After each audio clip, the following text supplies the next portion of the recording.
Alright, the Nigerian political atmosphere is heating up again, and this time it's not between political parties, rather it's between a political party and the electoral umpire of Nigeria. The African Democratic Congress is now in serious standoff with INEC, and this is escalating faster as expected. This is coming as a result of INEC's stance of taking dramatic steps to refuse the recognition of any leadership faction in the ADC. They said they cannot recognize any of these parties or these leadership factions because they have case in the court. And INEC is not just saying this. The ADC as well is in serious standoff with INEC because they have rejected this move in totality.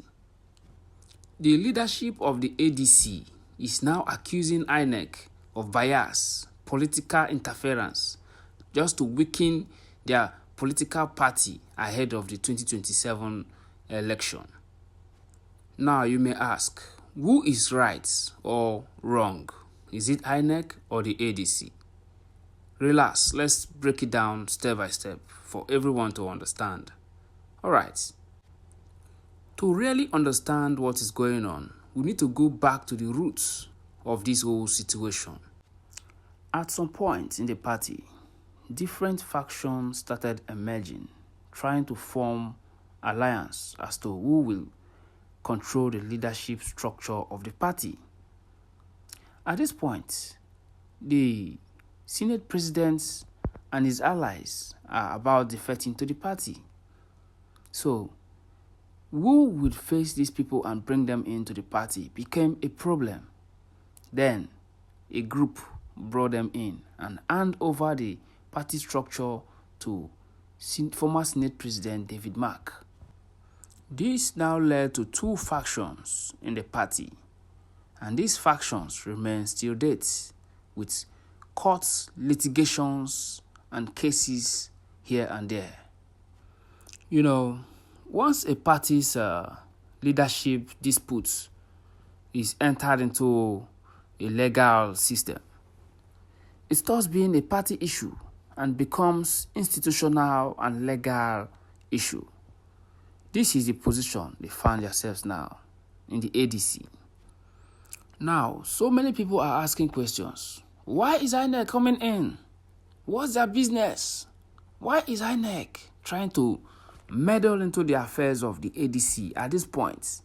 Or, if not now that Kwankwaso has defected to the APC, to the ADC, would INEC come in and start saying what they are saying or stopping this and that? It's biased. INEC is biased. This and that and all the stories making the rounds keep coming in. I believe all these are genuine questions, but this is what INEC has to say. They said no, that they have been receiving different letters. Each group coming with their own letters, this one coming and this one claiming the right leadership of the party, this one claiming to be the right leaders and this and that. That they are tired of all this, so they have to step in and stop them forthwith in order to get the right leaders before they can start receiving letters from ADC. So it was at this point that they froze the leadership structure of the ADC to enable them come up with a court case and have those case delivered before they will now know the right leaders of what? ADC. So you now see what the situation is all about now. But there's still doubt and bias, and people feeling biased because the INEC is doing it at a time when the party is gaining more momentum. And there are so many questions to be asked. If INEC is really working in line with its policies, or they are trying to play the devil's advocate by being biased to favor the major ruling party, or they want to favor someone that has induced them to act. Who knows? All these are allegations upon allegations. coming from the citizens of Nigeria. The whole issue we are talking about did not stop there. Now, this is where things get tougher. The ADC has held a press conference titled World Press Conference. They are now kicking against the stance of INEC. Say that INEC has not done the right thing. That they cannot accept it because INEC is trying to be biased to favor the ruling All Progressive Congress as a party. Major party leaders have come out directly to accuse INEC of acting in bad faith to the ADC.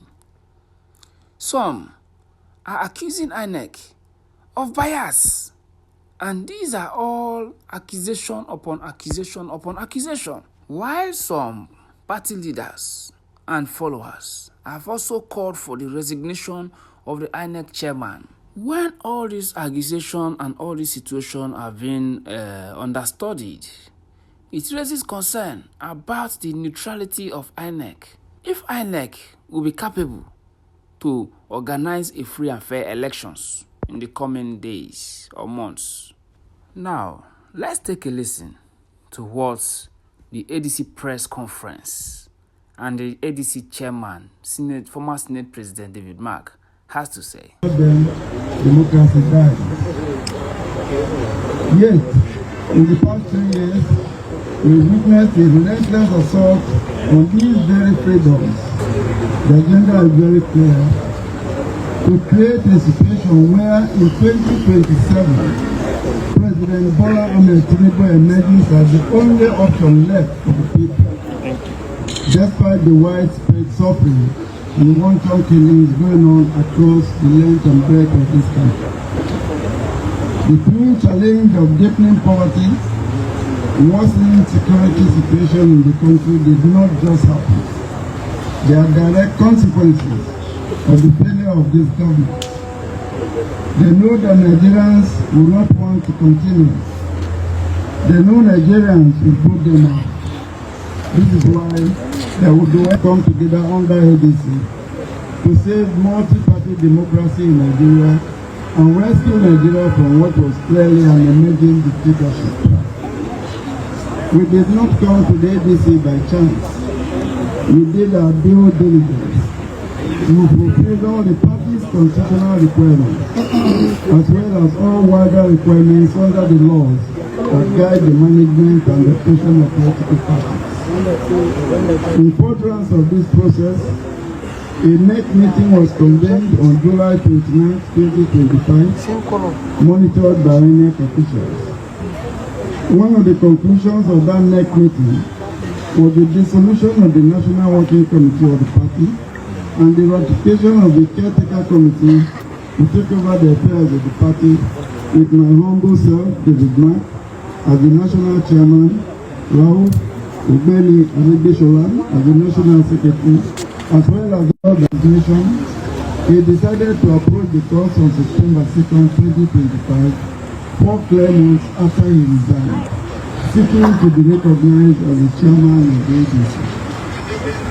What this means is that by the 2nd of September, when he approached the court, INEC was already aware that Secretary Adegbeshola and I had been inaugurated on the 29th of July in a process monitored by INEC. INEC was also aware that he had resigned his position before the inauguration on the 29th of July. While this matter was in court, our team of lawyers approached the Court of Appeal, challenging the jurisdiction of the Federal High Court. In rejecting the appeal, the Court of Appeal ordered the parties, including INEC, to maintain status quo ante-belli. After this ruling on 12th of March 2026, we noticed a flurry of activities by lawyers associated with Natul Falagogi, requesting INEC to recognize him as the new chairman, or to derecognize Adegbeshola and I as the secretary and chairman respectively, in a curious interpretation. Alright guys, at this point, the ADC INEC crisis is more than a test to the Nigerian political institution to show how capable the electoral umpire can be in handling situations. It is a test to institutional neutrality and a test to democratic capability. At this point, I want to hear from you directly, viewers. Kindly drop your comments. Let's see what you have to say about this ugly situation that we have found ourselves in as a people.